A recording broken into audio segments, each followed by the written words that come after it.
So it's all about finding out that you are something that cannot be named. It cannot be identified. Because as soon as you are naming something, you can look at it, and then you are that one that is looking at it.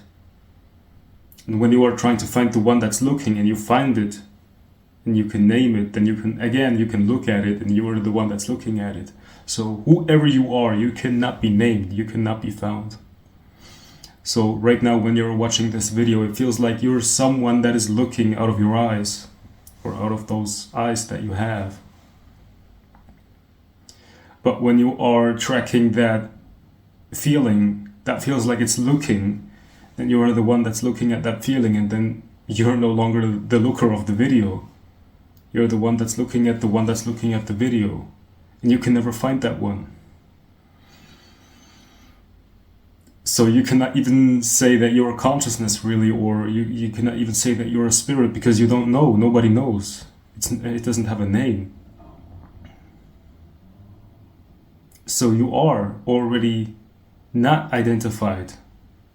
You cannot be. You can feel like it, but you're not. You're not the one watching this video. You're aware of the one that's watching this video. So this association is when you are cutting yourself off from what is, because the identification doesn't like what is. So it's cutting itself off of what is going on in the present moment. And therefore it creates resistance and dissatisfaction. But this identification is something different. It is just a knowing that you are not what is going on, and therefore you can fully accept what is going on, because it is totally clear that you are not what is going on. It's a different energy. So there's a full acceptance of what is, and you're not afraid of doing wrong so much. There's no anxiety, because you can finally let that body do what it wants to do. You know, not, with that I mean not being ashamed so much. Or you know, when we are identified, there is this constant self-correction. Have I done this wrong or right? But when you are not identified with it, there's just a natural flow of life.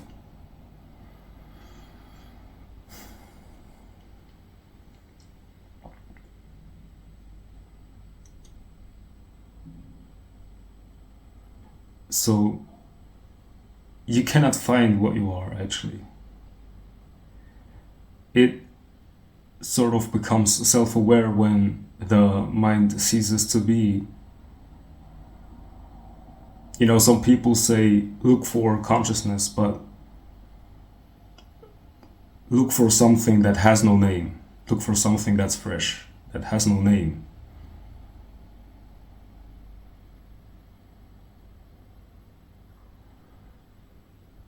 And it's right here.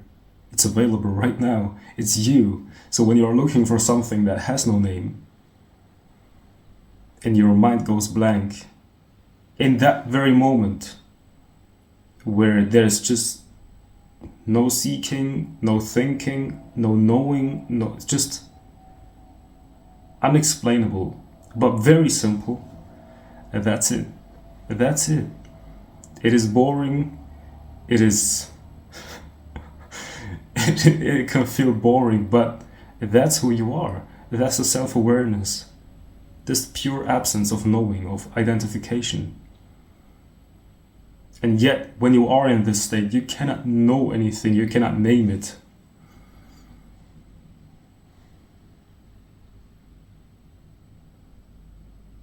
And then the mind comes back and says, how can I stay in that?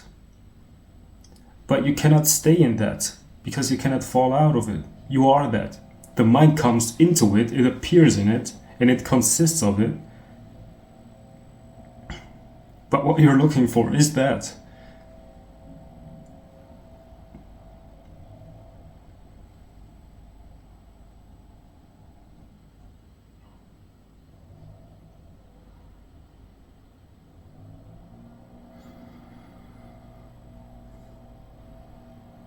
can you look at the world without calling it world, without thinking something about it, without recalling old memories from the past and slapping it onto the present moment, and just experience what is right now completely in a fresh way?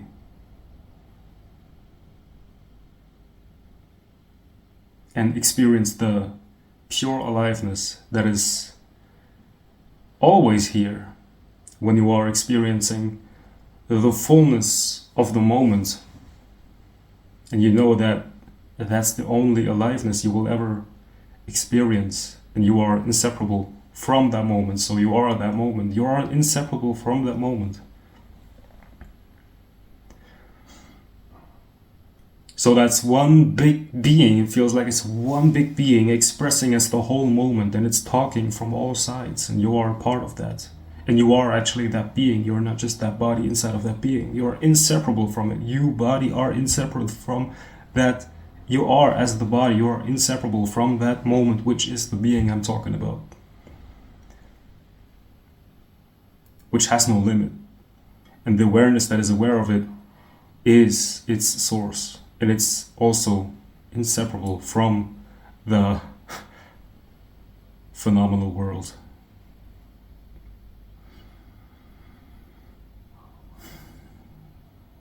And you don't have to understand it, because the mind activity is a manifestation of what you're looking for. It consists out of that intelligence that you're looking for. But when there's no mind, there's just a pure source, and there's no seeker actually. You have to get rid of that seeker identity. You will never get that enlightened entity or identity. You will never be enlightened, because that would be another identification. You trust me, you don't want to have that. You want to get rid of all identifications. You want to be free and live as a nobody, actually, without even calling it a nobody. Freedom. And when the mind is thinking, you're aware of those thoughts, so you're not them. And they're not talking about you, they're talking about their own little story, and it feels like they're talking about you, but who are you? The one that's looking at the thoughts cannot be found, so the one that's looking at the thoughts doesn't have a story. So you don't have to get rid of thoughts, just recognize that they are not talking about you. It doesn't mean that you should disassociate from them. As I said, you can totally accept the present moment and receive it as it is, because you know that you are not a form that is in the moment. You are aware of all forms.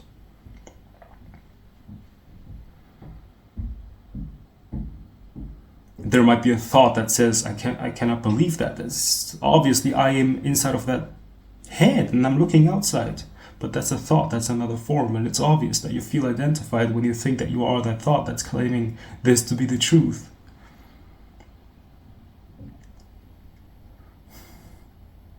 It's like, there's only this one reality. A lot of people think that there are a lot of people and everyone lives in its own, his or her own world. And that's true. But outside of this identification, of this mind-made world, there's only one reality. And nobody's separate from this reality. There is just this one reality.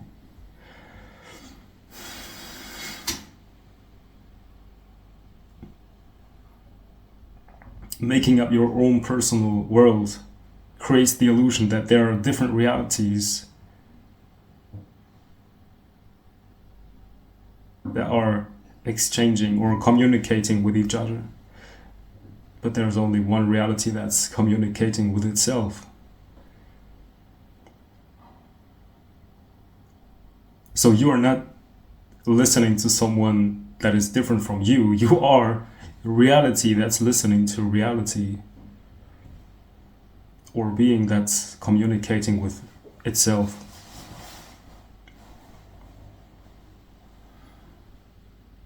and then you are free. You don't have to be happy all the time. You don't have to be in a state of joy all the time. When there is a sensation of suffering, you are aware that you are not that suffering, so you don't have to disassociate yourself from that suffering. You can fully accept that, knowing that whatever form appears cannot be you. So you're fully loving it and accepting it and letting it happen as it wants to happen. It's going to happen anyway.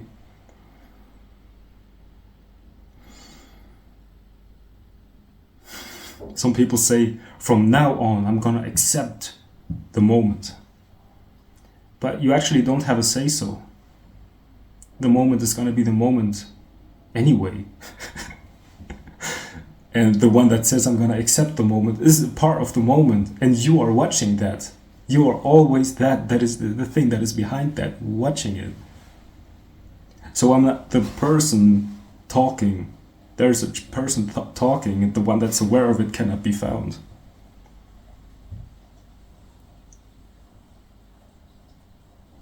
But the one that cannot be found is still here, and all there is, and it's total love. And it's not a human love. It is a complete love. So it's not always light and love. It is just acceptance. It is just non-resistance. And if there is resistance that's needed, it does not resist that resistance. So every time you're walking,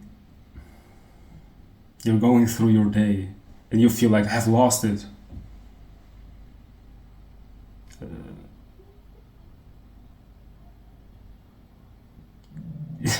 That's a thought and a feeling, and you're aware of that. The one that's aware of that feeling is not lost.